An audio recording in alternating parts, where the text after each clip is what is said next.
السلام علیکم دوستوں، کیا حال چال ہے؟ ٹھیک ٹھاک۔ لاہور میں شدید ترین گرمی ہے، عید کے دن سے گرمی ہے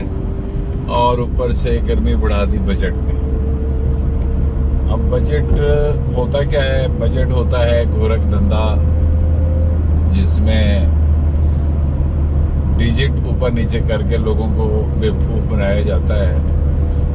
اور لوگ بیوقوف بننے کے لیے آلریڈی تیار بیٹھے ہوتے ہیں،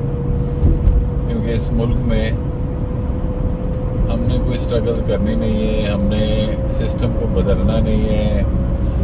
ہم نے بس جو جیسا آ رہا ہے اس کو قبول کرنا ہے۔ پتہ تو یہ چلا جی، یہ بجٹ ہم تو نہیں بناتے، یہ تو آئی ایم ایف بناتا ہے، تو آئی ایم ایف کا ہی صحیح بجٹ ٹنکے کی چوٹ پہ آتا ہے ہر سال، اور امیدیں باندھ لیتے ہیں لوگ کہ اس بجٹ میں یہ ہوگا، اس بجٹ میں یہ ہوگا۔ لیکن مزے کی بات یہ ہے کہ ہر بجٹ میں وہی ہوتا ہے جو نہیں ہونا چاہیے، اور جو یہ لوگ کرنا چاہتے ہیں وہی ہوتا ہے۔ غریب اور ملازم یہ پس کے رہ جاتے ہیں۔ اچھا، ملازمین کی بھی بہت ساری اقسام ہیں یہاں اس ملک میں، اس پہ بھی بحث کریں گے کہ کون سے ملازمین کو کوئی فرق نہیں پڑتا اور کون سے ملازمین کو فرق پڑتا ہے۔ لیکن آج ہم تھوڑا سا اس پہ ڈسکس کریں گے کہ وزیر اعظم کے بجٹ میں کتنی کمی اور کتنا اضافہ کیا گیا، اس پہ ہم تھوڑا سا بات کر لیتے ہیں آج۔ باقی لوگوں کو چھوڑیں، باقی لوگوں کے بجٹ کو ڈسکس کریں نہ کریں، اس سے کوئی فرق نہیں پڑتا۔ غریب آدمی نے غریب ہی رہنا ہے، اس کو الیکٹرک بل اسی طرح آنا ہے جس سپیڈ سے وہ آتا ہے، مطلب ہزاروں میں بل آئے گا اور اس نے دینا ہی دینا ہے اس کے لیے، چاہے اس کو گھر کی کوئی چیز بیچنی پڑے اور کچھ بھی کرنا پڑے، بجلی کے بل میں کوئی کمی نہیں آئے گی۔ اور اس کے بعد اگر وہ بیمار ہوتا ہے تو اس نے پرائیویٹ کلینک میں ہی جانا ہے، سرکاری ہسپتال میں اسے کوئی میڈیسن نہیں ملے گی، اور اتنا رش ہوتا ہے کہ اس کو صبح سے لے کر شام تک کوئی ٹائم نہیں ملے گا۔ شہر میں جائے گا تو اسی طرح مہنگی چیزیں اور روز مہنگائی کا بڑھنا، یہ بھی اس کو سمجھ میں آ گئی ہے عام آدمی کو۔ اس لیے اس پہ بحث کرنا ایک بیوقوفی ہے۔ ہر دوسرا بندہ اس پہ وی لاگ کر رہا ہوتا ہے، جی یہ ہو گیا وہ ہو گیا۔ کچھ نہیں ہو گیا میرے بھائی، اپنی دکانداری جو بیچنا چاہتا ہے وہ بیچے، لیکن حقیقت یہ ہے کہ جب تک اس ملک کا سسٹم ٹھیک نہیں ہوتا، جزا اور سزا کا عمل نہیں ہوتا، یہ ملک اور زیادہ دھنستا جائے گا۔ جتنا قرضوں کا بوجھ اس کے اوپر آ گیا ہے نا، جو گورنمنٹ آئی تھی کہ ہم آئی ایم ایف کا آخری پروگرام لے رہے ہیں، اس کے بعد ہم نہیں لیں گے، ان سے صرف اتنا پوچھ لیں کہ آپ کے آنے کے بعد ملک کے اوپر قرضہ اور کتنا چڑھ گیا، آپ کو لگ پتہ جائے گا۔ کوئی چکر نہیں، سونے ہو، کوئی چکر نہیں، یاشیاں کرو یاشیاں۔ اس ملک میں جو پیسے والا ہے اس کی یاشیاں ہیں، اس کو کوئی فکر نہیں ہے، اس کو کوئی ٹینشن نہیں ہے، اور جو پیسے والا نہیں ہے، غریب ہے، اس کی بھی یاشیاں ہیں، کوئی فکر نہیں ہے، کوئی فاقہ نہیں ہے۔ بس صبح اٹھیں، جت جائیں کام پہ، شام کو تھوڑے بہت پیسے اکٹھے ہوں، گھر جائیں، گھر کی 10,000 پریشانیاں اس سے اگر نکل گئے تو سو گئے۔ اب میں آپ کو بتاتا ہوں کہ دوسرے ملکوں کے ٹیکس کا حوالہ دینے والے ہماری گورنمنٹ کہ دیکھیں جی دوسرے ملکوں میں، یا ہمارے وزیر خزانہ بھی شامل کر لیں، وہ بھی تو اس کا حصہ ہیں، دوسرے ملک میں کس طرح لوگ ٹیکس دیتے ہیں اور اپنے ملک کی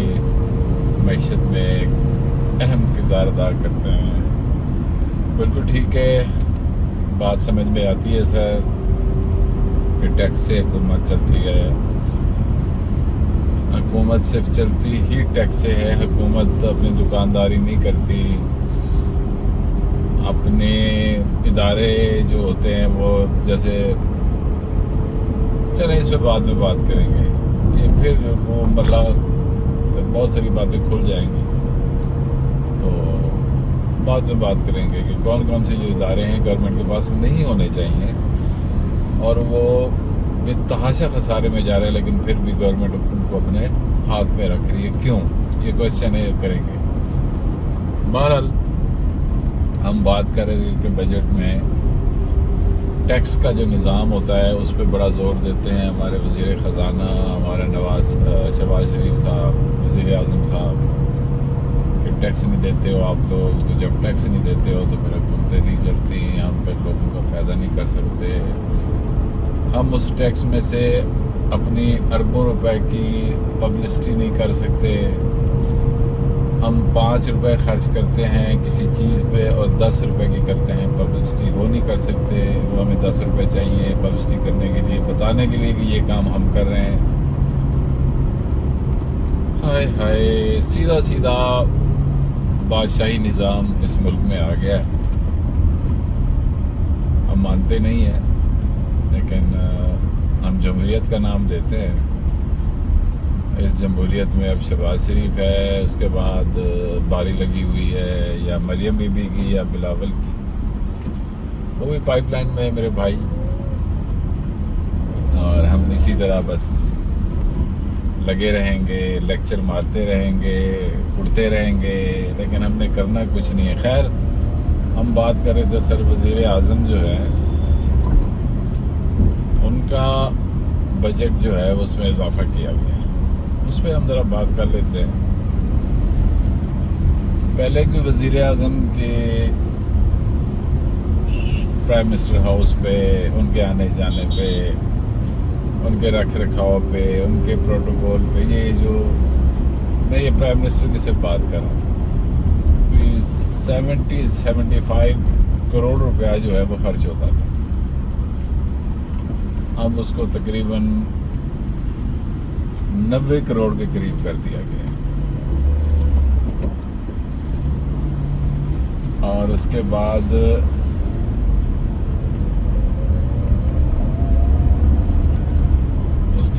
جو ہے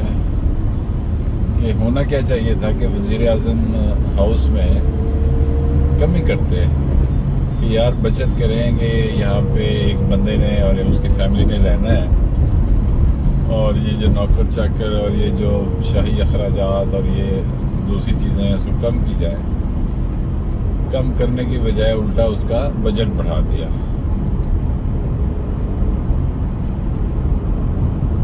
اسی طرح بہت ساری چیزوں میں ان کے جو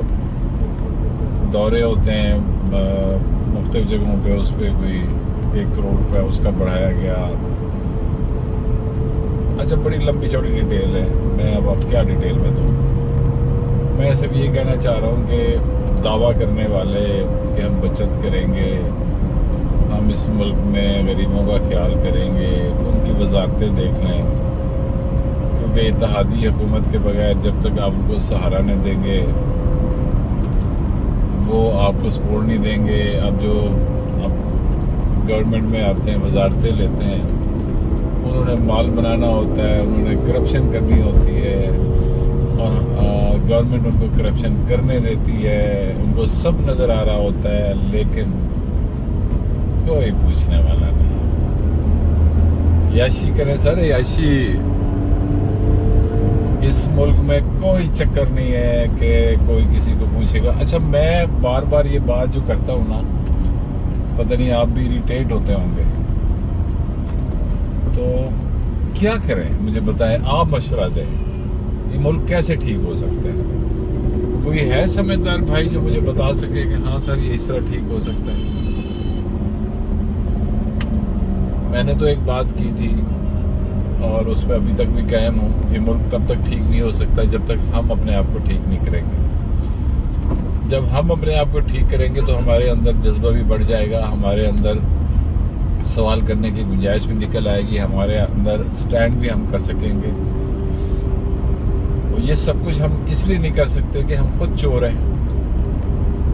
جو چور ہے وہ کیسے چوروں کو روکیں گے؟